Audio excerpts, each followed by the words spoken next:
मैं 3 दिन से भूखी हूँ, बेटी मेरी मदद कर दे। मैं स्कूल से पढ़ाकर वापस लौटती तो एक भिखारिन मेरे रास्ते में खड़ी रोते हुए कहती, मैं उसे कुछ पैसे दे देती। फिर मेरी शादी दूसरे शहर हो गई। ससुराल वाले जानवरों जैसा सुलूक करते। एक दिन घर से निकाला तो मैं सड़क पर भूखी बैठी थी। जब वही भिखारिन आलीशान गाड़ी में मेरे पास आई और मुझे अपने साथ ले गई। बोली, तुम इम्तिहान में कामयाब हो गई हो। तो मेरे तो होश उड़ गए। मैं उस वक्त सड़क के किनारे बैठी फूट फूट कर रो रही थी। मेरी हालत बहुत बुरी थी। मुझ में हिम्मत ही नहीं थी कि मैं एक भी कदम उठा सकूं। मैं कई घंटों से सड़क पर मारी मारी फिर रही थी। मेरे पास इतने पैसे भी नहीं थे कि मैं अपने शहर वापस जा सकती। न तो मेरे पास बात करने के लिए कोई मोबाइल फोन था और न ही कोई और तरीका था जिसके जरिए मैं घर वालों के साथ कांटेक्ट कर सकती। यह इलाका बहुत सुनसान था। यहाँ पर बहुत कम घर थे और उन घरों के अंदर रहने वाले जो लोग थे उनके दिल पत्थर से भी ज्यादा सख्त थे। अभी थोड़ी देर पहले मैंने एक घर पर जाकर दस्तक दी। एक बूढ़ी औरत ने दरवाजा खोला। वो गुस्से से मेरे चेहरे की तरफ देख रही थी। कुछ लम्हे तो वो मेरी तरफ ही देखती रही और फिर मुझे कहने लगी, तू वही बदचलन औरत है ना जिसे उसकी सास ने जलील करके घर से बाहर निकाल दिया। उसकी बात सुनकर मैंने हैरत से उसके चेहरे की तरफ देखा। इससे पहले कि मैं कुछ कहती उसने दरवाजा मेरे मुंह पर ही बंद कर दिया। मैं वहीं उसके दरवाजे के सामने ही बैठ गई और फूट फूट कर रोने लगी। अगली बार जब उसने दरवाजा खोला तो मुझे ठोकर मारते हुए कहने लगी, अपना गंदा वजूद लेकर यहाँ से चली जाओ। इस मोहल्ले में तुम जैसी औरतों की कोई भी जगह नहीं है। तुम जैसी औरतें ना सिर्फ खुद जलील होती हैं बल्कि इसके साथ साथ दूसरों की बेटियों को भी खराब करती हैं। मैं उसे कहना चाहती थी कि उसने मेरे बारे में जो कुछ भी सुना है वो गलत है, मगर मैं कुछ बोल ही नहीं पाई और खामोशी से वहां से उठकर दोबारा से चलने लगी। मुझे चलते चलते काफी देर गुजर चुकी थी। मेरे पाँव में जूते नहीं थे और मेरा हलक प्यास से सूखा पड़ रहा था। अचानक ही मुझे ठोकर लगी और मैं मुंह के बल जमीन पर जा गिरी। थोड़ी देर तक मैं इसी हालत में ही बैठी रही। इसी दौरान ही मुझे यूं महसूस हुआ जैसे कोई गाड़ी मेरे करीब आकर रुकी हो। मैंने हिम्मत से सिर उठाया तो सामने खड़ी औरत को देखकर कुछ लम्हों के लिए मैं तो दंग रह गई। मैं बहुत गौर से उसके चेहरे को देख रही थी। उसका चेहरा उसी भिखारिन की तरह था जिसकी कुछ साल पहले मैं मदद किया करती थी। मुझे देखकर वो मुस्कुराने लगी और कहने लगी, क्या हो गया बेटा, लगता है तुमको झटका लग गया है। इतना हैरान होने की जरूरत नहीं है। यह मैं ही हूँ, वही भिखारिन जिसकी कुछ अरसा पहले तक तुम मदद करती थी, जिसे तुम खाने के लिए पैसे दे देती थी। फिर मैंने एक नजर उसकी गाड़ी पर डाली। वह नए मॉडल की गाड़ी थी। साथ उसका ड्राइवर भी मौजूद था जो उनके करीब ही खड़ा था। चलो अब गाड़ी में चलकर बैठो, मैं तुम्हें सारी हकीकत के बारे में बताती हूँ। मैं तेजी से उसकी गाड़ी में जाकर बैठ गई। फिलहाल मैं किसी तरह इस इलाके से बाहर निकालना चाहती थी क्योंकि इस इलाके के लोग हद से भी ज्यादा जालिम थे। उन्होंने मुझे जलील रुस्वा करने में कोई कसर नहीं छोड़ी थी। थोड़ी देर के बाद गाड़ी अपनी मंजिल की तरफ रवाना हो गई थी। मैंने उस औरत से पूछा, क्या आपके पास यह सब कुछ कैसे आ गया और आप इतनी अमीर कैसे हो गई? जब तक मैं अपने घर नहीं पहुंचूंगी तब तक मैं तुम्हारे किसी भी सवाल का जवाब नहीं दूंगी। घर जाकर तुम्हें सब सवालों के जवाब मिल जाएंगे और तुम्हारी तमाम पहेलियां भी सुलझ जाएंगी। उसने मुझे सब्र करने का कहा और खुद भी खिड़की से बाहर देखने लगी। मेरी उस वक्त भूख से बहुत ही बुरी हालत थी। उसे अंदाजा हो गया। उसने एक होटल के सामने गाड़ी रोकी और अपने ड्राइवर को खाना लाने के लिए कहा। थोड़ी ही देर में मैंने पूरा लंच किया। जब मैं उसकी हवेली में पहुंची तो मेरी आंखें हैरत से खुली की खुली रह गई। वो एक बहुत ही खूबसूरत हवेली थी। इससे ज्यादा खूबसूरत हवेली मैंने अपनी सारी जिंदगी में नहीं देखी थी। मुझे लग रहा था जैसे उसकी कोई लॉटरी निकल आई हो, लेकिन मैं नहीं जानती थी इसके पीछे एक बहुत बड़ा राज छुपा है। ऐसा राज जिसे जानने के बाद मैं खुद दंग रह जाऊंगी। उस हवेली के हर तरफ नौकर चाकर मौजूद थे जो तेजी से हवेली के काम निपटा रहे थे। जिज्ञासा के मारे मेरा बुरा हाल था।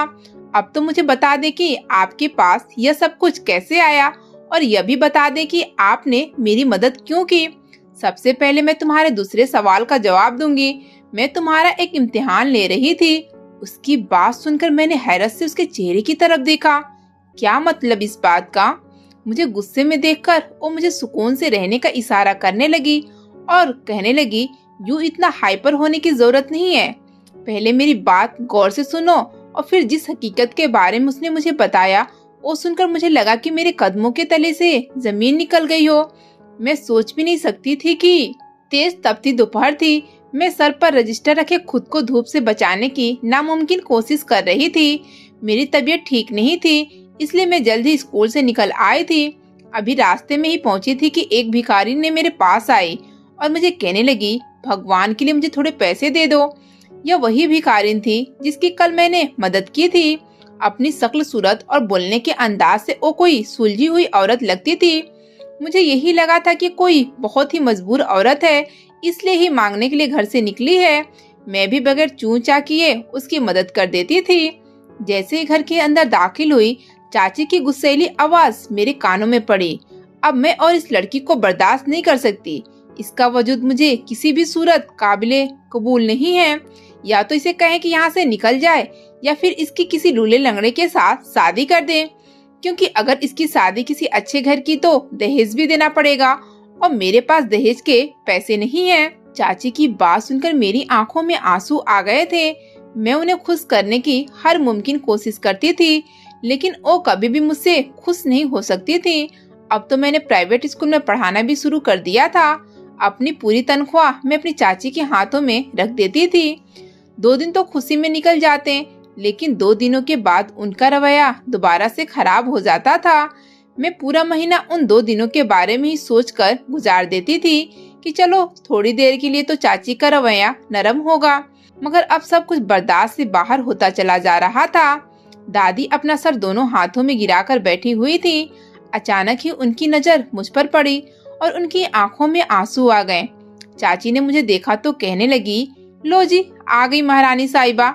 मैंने बड़ी मुश्किल से अपने आप पर काबू पाया और अपनी आंखों से आंसू को बहने से रोका। मैं जानती थी कि अगर बेकदर लोगों के सामने आंसू बहा दिए तो मेरी रही से इज्जत भी फना हो जाएगी। फिलहाल मैं किसी से भी बात करने की पोजीशन में नहीं थी। इससे पहले कि मैं अपने कमरे में जाती, चाची मुझसे कहने लगी, तो कब जा रही है इस घर को छोड़कर? मैंने कमरे में कदम रखा ही था कि मुझे रश्मि आंटी की आवाज सुनाई दी। रश्मि आंटी हमारे मोहल्ले की सबसे मशहूर औरत थी। उनके पास हर घर की खबर होती थी और वह जिस घर में जाती थी वहाँ पर फसाद मचता था। वह एक्साइटेड अंदाज में घर के अंदर दाखिल हुई और मुझे पुकारते हुए कहने लगी, अरे करमजली, तेरे नसीब खिल उठे हैं। और फिर चाची से बात करते हुए कहने लगी, मैंने तुम्हारा सबसे बड़ा मसला हल कर दिया है। कमरे में जाने का छोड़कर मैं दोबारा बाहर की तरफ चल दी और रश्मि आंटी की अगली बात सुनकर मुझे ऐसे लगा कि मेरे कदमों के नीचे से जमीन निकल गई हो। वो 1 हफ्ते के अंदर अंदर मेरी शादी की बात कर रही थी। मैंने बेचैनी से उनकी तरफ देखा और उनसे पूछा, आपको ये रिश्ता कहाँ मिल गया? तुम ये सारी बातें छोड़ो, तुम सिर्फ इस बात पर ध्यान दो कि इतने अच्छे घर में तुम्हारी शादी हो रही है। लड़का बहुत बड़ा प्रोफेसर है और उसके अलावा उसके बाप की भी बहुत सारी जायदाद है, लेकिन बेचारों के साथ एक मसला हो गया है। जिस लड़की से उस लड़के की शादी हो रही थी, लड़की घर से भाग गई है। अब वो अपनी इज्जत बचाने के लिए मुझसे कह रहे थे कि मैं किसी अच्छी लड़की से उनकी बेटे की शादी करवा दूं। तो मेरे दिमाग में अपनी प्यारी बेटी के अलावा किसी का चेहरा नहीं आया। रश्मि आंटी बहुत ही प्यार से मेरे चेहरे की तरफ देख रही थी। दूसरी तरफ चाची की भी आंखें चमक उठी थी। वो जल्दी से दादी से इस बारे में बात करने गई और उन्हें कहने लगी, मुझे तो इस रिश्ते में कोई बुराई नजर नहीं आ रही। दादी ने उनके सामने हाथ जोड़े और कहा, पहले थोड़ा सा पता तो लगवा लें कि वो लोग किस तरह के हैं, बाद में फैसला करेंगे कि उन्हें रिश्ता देना चाहिए या नहीं। दादी की बात सुनकर मैंने सुख की सांस ली। एक यही थी जो मेरा ख्याल रखती थी और मुझे अच्छी तरह से समझती थी। कभी कभार मैं सोचती थी कि अगर दादी मेरी जिंदगी में ना होती तो न जाने मेरी चाची मेरे साथ कैसा सलूक करती। दादी की वजह से ही मैं पढ़ाई पूरी करने में कामयाब हुई थी। दरअसल दादी ने दादा की पेंशन संभाल कर रखी हुई थी और वो सारी पेंशन फिर उन्होंने मेरी पढ़ाई पर लगा दी। मैं उनका जितना भी शुक्र अदा करती कम था। ठीक है, तुम फिक्र मत करो, मैं शाम को ही उन लोगों को बुलवा लेती हूँ। उसने सवालिया नजरों से दादी की तरफ देखा। दादी ने भी उसे इजाजत दे दी। उन लोगों को उनके हाल पर छोड़कर मैं अपने कमरे में वापस चली आई और वहाँ बैठकर फूट फूट कर रोने लगी कि ना जाने मेरे नसीब में क्या लिखा हुआ था और न जाने ये लोग मेरे साथ क्या करने जा रहे थे। मुझे कुछ भी समझ नहीं आ रही थी। अगले दिन जब मैं दोबारा स्कूल गई तो प्रिंसिपल साहब मेरी आंखों को देखकर परेशान हो गए और मुझसे पूछने लगे कि क्या हो गया है, क्या तुम सारी रात रोती रही हो। उनकी बात सुनकर मैंने उनकी तरफ शिकायती नजरों से देखा। यह इंसान हद से ज्यादा मेरा ख्याल रखता था और उसकी यह बात मुझे बिल्कुल भी पसंद नहीं थी। मैं नहीं चाहती थी कि कोई इंसान मेरी इस पर्सनल मैटर में हद से ज्यादा दिलचस्पी ले। मैं बहुत जल्द इंसानों के साथ अटैच हो जाती थी और मुझे डर था कि कहीं ऐसा न हो कि मैं भी प्रिंसिपल साहब से अटैच हो जाऊं। मैंने उससे कहा, यह आपका मसला नहीं है, बेहतर यही कि आप अपने काम से काम रखें। अब की बार उसके चेहरे पर मुस्कुराहट फैल गई। लगता है मुझसे कोई नाराज है। अब यहाँ पर मेरी हिम्मत जवाब दे चुकी थी और उन्हें कहने लगी, पहले आप मुझे यह बताएं कि आखिर मेरे साथ इस कदर प्यार से बात करने की क्या तुक बनती है। मैं भी बाकी टीचर्स की तरह ही टीचर हूँ। बेहतर यही है कि मेरे साथ भी वैसा ही रवैया रखें जैसे बाकी टीचर्स के साथ रखते हैं। मुझे किसी भी किस्म की गलतफहमी में न डालें। उन्होंने गहरी सांस ली और जल्दी से सीरियस हो गए। उसने मुझे कहा, मैं बहुत पहले तुम्हें ये बात बताना चाहता था, मगर उससे पहले मैं चाहता हूँ कि मैं अपनी माँ को इस रिश्ते के लिए राजी कर लूँ। अब की बार मेरा मुंह हैरत से खुल गया। मैंने हैरानगी से उसके चेहरे की तरफ देखा। उसने तेजी में हाँ में सर हिलाया और मुझे कहने लगा, हाँ, मैं हम दोनों की रिश्ते की बात कर रहा हूँ।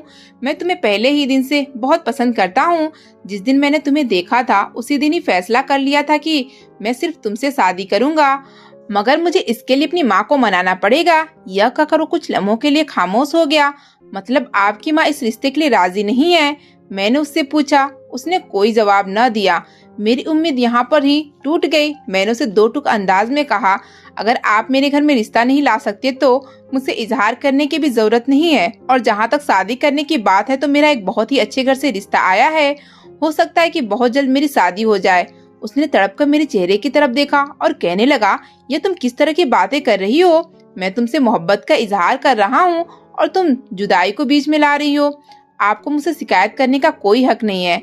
आप मुझसे इस वक्त मोहब्बत का इजहार कर रहे हैं जब मेरे लिए यह सब कुछ मुमकिन ही नहीं है। आप या तो शाम के वक्त ही मेरे घर में रिश्ता लेकर चले आएं या फिर यह बात भूल जाएं। मैंने उसे दो टूक अंदाज में बात की और खुद तेजी से अपने क्लासरूम में चली गई। मेरी आंखें बार बार आंसू से भीग रही थी। मैं बहुत मुश्किल से खुद पर कंट्रोल कर रही थी। मुझसे ज्यादा देर स्कूल में बैठा नहीं गया और मैं दोबारा से घर की तरफ चल दी। अभी रास्ते में ही पहुंची थी कि एक औरत की आवाज सुनाई दी जो कि उस वक्त बहुत ही तकलीफ में नजर आ रही थी। यह वही औरत थी जो रोज मुझसे खाने के लिए पैसे मांगती थी। मैं रोती हुई उसके पास चली गई और उसके करीब बैठकर उसे कहने लगी, मेरे लिए दुआ करो क्योंकि मैं बहुत तकलीफ में हूँ। मैंने फुट फुट कर रोना शुरू कर दिया, जबकि वह भी कराहना छोड़कर टुकुर टुकुर मेरे चेहरे की तरफ देख रही थी। तुम्हें क्या दिक्कत है? मैंने उसे कहा, मैं काफी अरसे से स्कूल में पढ़ा रही हूँ। जब मैंने स्कूल के प्रिंसिपल को पहली बार देखा था तो मुझे तभी अच्छे लगे थे। तब मेरे दिल से ये दुआ निकली थी कि ये आदमी मेरे नसीब में लिख दिया जाए। अब वो इजहार मोहब्बत कर रहा है और मुझे इंतजार करने के लिए कह रहा है, जबकि मेरे पास ज्यादा वक्त नहीं है। क्या तुम्हारी शादी कहीं और हो रही है? उस औरत ने मुझसे पूछा। औरत की बात सुनकर मैंने तेजी में हाँ में सर हिलाया। उसके बाद उसने मुझसे कोई भी सवाल नहीं किया और मुझे कहने लगी, मेरे पास खाने के लिए कुछ नहीं है, क्या तुम मुझे थोड़े पैसे दे सकती हो? मैंने जल्दी से अपने आंसू साफ किए और बटुए में से उसे पैसे निकाल कर दे दिए। मुझे अपने बच्चों के लिए भी कुछ पैसे चाहिए, क्या तुम मुझे वो पैसे दे सकती हो? मैंने इस बार भी खामोशी से पैसे निकालकर उसे दे दिए। अब मेरे पास वापसी का किराया भी मौजूद नहीं था, लेकिन मुझे उसकी फिक्र नहीं थी। न जाने क्यों मुझे उस औरत से अपनायत महसूस होती थी। यूँ लगता था जैसे मेरा उसके साथ गहरा ताल्लुक हो। मैंने आज से पहले भी बहुत सारे लोगों की मदद की थी, लेकिन उस औरत की मदद करके मुझे अंदर से खुशी महसूस होती थी। मैं खामोशी से उसके पास से उठकर अपने घर वापस चली आई। जैसे ही घर पहुंची सामने का मंजर देखकर हैरान हो गई। सामने अजनबी लोग बैठे हुए थे। मेरी चाची बहुत ही प्यार से एक औरत का माथा चूम रही थी। जब मैं वहां गई तो पता चला कि मेरा होने वाला पति और मेरी सास हैं। अपने पति को देखकर एक लम्हे के लिए मेरा दिल घबरा गया, क्योंकि वो शख्स अच्छी खासी उम्र का था, जबकि मुझे हमेशा से ही अपने उम्र के लड़के पसंद थे। उसी वक्त ही मेरा दिल ने इस रिश्ते को इनकार कर दिया, लेकिन मैं नहीं जानती थी कि मेरे नसीब में कुछ और ही लिखा हुआ है और मैं ये बात भूल गई थी कि फिलहाल अपनी मर्जी से मैं कुछ भी नहीं कर सकती, क्योंकि फिलहाल मैं किसी और के टुकड़े पर हूँ। जब वो वहाँ से चले गए तो चाची मुझे मिठाई खिलाने लगी और मुझे कहने लगी, मुबारक हो, तुम्हारा रिश्ता तय हो गया है। चाची की बात सुनकर मैंने हैरत से उनके चेहरे की तरफ देखा। मैंने दादी से पूछने की कोशिश की तो दादी ने आंखों ही आंखों में मुझे खामोश रहने का इशारा किया।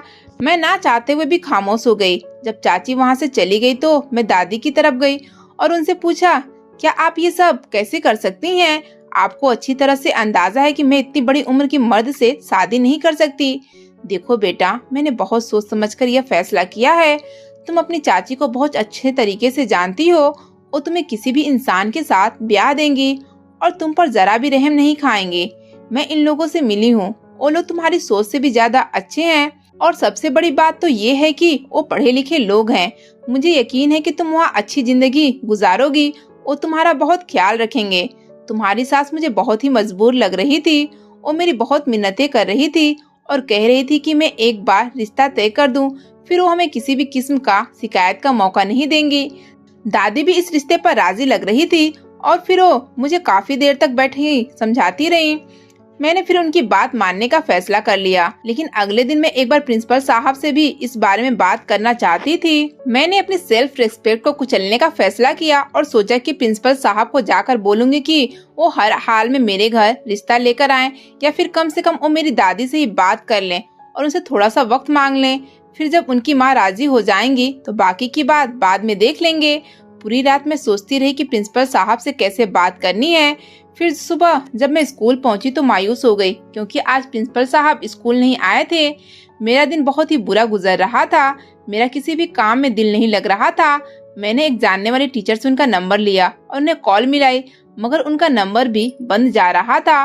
टीचर ने मुझे कहा, लगता है कोई इमरजेंसी हो गई है, वरना वो कभी भी इस तरह से छुट्टी नहीं करते। मैंने दिल ही दिल में प्रार्थना की कि सब ठीक हो। दिन तेजी से गुजरते जा रहे थे। दोबारा मेरी प्रिंसिपल साहब से मुलाकात नहीं हुई थी। उनकी जानने वाली एक टीचर थी जो हमेशा मुझे अजीबोगरीब नजरों से देखती रहती थी। यूँ लगता था जैसे वो मुझसे कोई बात कहना चाह रही हो, लेकिन कह न पा रही हो। मैंने एक दो बार उससे पूछने की कोशिश की तो वो बात करते करते खामोश हो जाती। मैंने भी फिर से उसे ज्यादा मजबूर नहीं किया और अपने काम में मगन हो गई। मेरे दिल में किसी भी किस्म का कोई अरमान मौजूद नहीं था। जिस तरह लड़की अपनी शादी पर खुश होती हैं, मैं उस तरह बिल्कुल भी खुश नहीं थी, बल्कि मेरा दिल बहुत ही बुरी तरह से टूटा हुआ था। मैं किसी ऐसे शख्स के नाम होने जा रही थी जो अतीत में किसी और औरत से मोहब्बत करता था और अब सिर्फ मजबूरी में मुझे अपना रहा था। और किसी लड़की के लिए इस एहसास से बढ़कर कोई और तकलीफ के एहसास नहीं होता।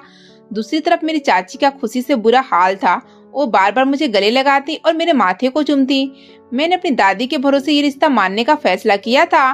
मेरे ससुराल वाले शुरू के दिनों में मेरे साथ अच्छा सलूक करते थे और मेरा बहुत ख्याल रखते थे, यहाँ तक कि मुझे बिस्तर से नीचे भी उतरने नहीं देते थे। मेरे सारे काम ही कर देते थे। वो मुझे यही कहते थे कि तुम आराम करो, तुम हमारी सबसे लाडली बच्ची हो। मगर फिर जैसे जैसे वक्त गुजरने लगा, सबके रवैये में बदलाव होने लगा। मैं अपने पति के अच्छे रवैये की आदी थी। जब उसका रवैया बदला तो मुझे बहुत दुख हुआ। अब वो पहले की तरह मेरा ख्याल नहीं रखता था, ना ही पहले की तरह मेरे लिए तोहफा खरीदता था। अब वो मुझसे नजरें चुराता रहता था और मेरे साथ बहुत ही कम वक्त गुजारता था। मेरी मौजूदगी में वो दूसरी लड़कियों से बातें करता था और उनसे मोहब्बत का इजहार करता था। मैं जब उसे शिकायत करती तो वो कह देता, तुम तो अनचाही बीवी हो, तुमसे तो सिर्फ मैंने मजबूरी में शादी की है, वरना मुझे तुम्हारे वजूद से किसी भी किस्म का कोई लगाव नहीं है। उसकी इस तरह की बातें सुनकर मेरा दिल खून के आंसू रोता था। जब मेरी सास ने देखा कि मेरे पति का रवैया बदल गया है तो उन्होंने भी अपना रवैया बदल लिया। पहले मुझे बिस्तर पर खाना मिलता था, लेकिन अब मुझे सारे घर वालों के लिए खाना बनाना पड़ता था। घर के सारे काम मैं ही करती थी। मैं उस शक्ति की आदी नहीं थी जो शक्ति मुझे मिल रही थी। उन्होंने मुझे आसमान पर ले जाकर जमीन पर पटका था। मैं बहुत बुरी तरह से टूट गई थी। जब मैंने अपनी दादी से शिकायत करती तो दादी मुझे सब्र करने का कहती और फिर पीछे चाची मुझे कबूल करने के लिए तैयार नहीं थी, इसलिए मैं अपने घर भी वापस नहीं जा सकती थी। मैं अपने ससुराल में बड़ी मुश्किल से जिंदगी गुजार रही थी। मैं रोज भगवान के सामने रोती, गिड़गिड़ाती और इस नर्क से निकलने की दुआ करती। मुझे भगवान पर बहुत यकीन था। मैं जानती थी कि मेरी जिंदगी में भी कोई चमत्कार जरूर होगा जो मुझे इस नर्क से निकाल देगा। जैसे जैसे वक्त गुजरता जा रहा था, वैसे वैसे मेरी जिंदगी भी तंग होती जा रही थी। एक दिन मेरी अपने पति से एक छोटी सी बात पर लड़ाई हो गई। मैं नहीं जानती थी कि मेरा पति इस छोटी सी बात पर मुझे तलाक दे देगा और मुझे घर से बाहर निकाल देगा। दरअसल बात ये थी कि मैंने उसकी माँ के लिए नाश्ता बनाना था। थोड़ी सी देर हो गई क्योंकि मेरी तबीयत खराब थी।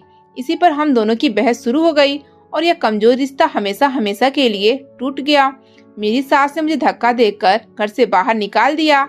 ना तो मेरे पास पैसे थे और ना ही मेरे पाँव में जूते थे। मैं सड़कों पर बेहाल फिर रही थी कि उस औरत से टकरा गई। तो आपको प्रिंसिपल साहब तो याद ही होगा। उस औरत की बात सुनकर मेरे जहन में उस खूबसूरत शख्स का चेहरा, तब जिस राज का उस औरत ने खुलासा किया, वो सुनकर कुछ लम्हों के लिए मैं तो कुछ सोचने समझने के काबिल ही नहीं रही। दरअसल ये औरत बहुत ही नेक थी और इसकी ख्वाहिश थी कि इसकी बहू भी नेक हो। जब प्रिंसिपल साहब ने मुझसे शादी करने के बारे में बात की तो उसने फैसला किया कि वो मेरा इम्तिहान लेंगे। अगर मैं इस इम्तिहान में कामयाब हो गई तो वो अपने बेटे की मुझसे शादी करवा देंगी। उस औरत ने जानबूझकर एक भिखारिन का भेष धारण किया था। वो देखना चाहती थी कि आखिर मैं एक गरीब औरत की मदद करूंगी या नहीं। मगर मैं रोज उसकी मदद करती और रोज ही उसे खाने के लिए पैसे देती। जिस दिन मैं उसके सामने बैठकर रोई थी, उस दिन उसने फैसला किया था कि वो अपने बेटे का रिश्ता मेरे लिए जरूर लाएगी। लेकिन उसी दिन ही उसका एक्सीडेंट हो गया और वो कोमा में चली गई। यही वजह था कि प्रिंसिपल साहब एकदम से स्कूल से छुट्टियां करने लगे थे। उन्होंने अपनी जानने वाली औरत के हाथों संदेश भेजा था, लेकिन उसने भी जलन के मारे मुझे प्रिंसिपल साहब के संदेश के बारे में नहीं बताया। उस औरत ने मुझे तसल्ली दी और कहा, तुम्हें फिक्र करने की जरूरत नहीं है। तुम्हारे नसीब में जितनी भी सख्तियां और परेशानी थी वो तमाम खत्म हो गई है। अब तुम्हारे नसीब में सिर्फ और सिर्फ खुशियां होंगी। जब मुझे यह पता चला कि तुम्हारी शादी इस कदर जालिम लोगों में हो गई है तो मुझे बहुत अफसोस हुआ। मैं उन लोगों को बहुत अच्छी तरह से जानती थी। मुझे अंदाजा था कि यह कमजोर रिश्ता कभी न कभी तो टूट ही जाएगा। उस औरत ने मुझे बताया कि वो मेरी सास से बात करती रहती थी। आज भी मेरी सास ने कॉल करके बताया था कि वह मुझे घर से निकाल चुकी हैं और वह औरत मुझे लेने के लिए ही आई थी, क्योंकि वह नहीं चाहती थी कि मुझ जैसी कीमती लड़की को वह दोबारा खो दें। मैंने उस औरत से शिकायत की और उसे कहा कि मेरा इम्तिहान लेने के चक्कर में आपने मेरी जिंदगी के कुछ साल बर्बाद कर दिए हैं। वो शर्मिंदा हो गई और मुझसे कहने लगी, मुझसे गलती हो गई है और मैं अपनी गलती पर शर्मिंदा भी हूँ। मेरा बेटा तुम्हारे बगैर एक लम्हे के लिए भी खुश नहीं रहा, मगर मुझे यकीन है कि वो तुम्हें दोबारा अपने सामने देखकर जरूर खुश हो जाएगा। मुझे ऐसा नहीं लगता था। मुझे लगता था कि वह कभी भी मुझे नहीं अपनाएगा, क्योंकि मैं पहले अपने आप को किसी और के हवाले कर चुकी थी। मगर जब मैंने उसको देखा तो मैं हैरान परेशान रह गई। वो छोटे बच्चों की तरह खुश हो रहा था और मुझसे शादी करने के लिए बेचैन भी था। उस औरत ने वाकई अपना कहा पूरा कर दिया और फिर मेरा प्रिंसिपल साहब से शादी हो गया।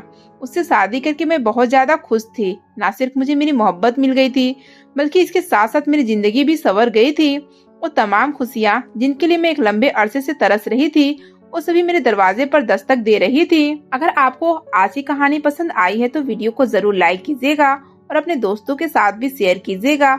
और हाँ, अगर आपने अभी तक हमारा चैनल सब्सक्राइब नहीं किया तो जरूर सब्सक्राइब करें। मिलते हैं कल एक नई और दिलचस्प कहानी के साथ।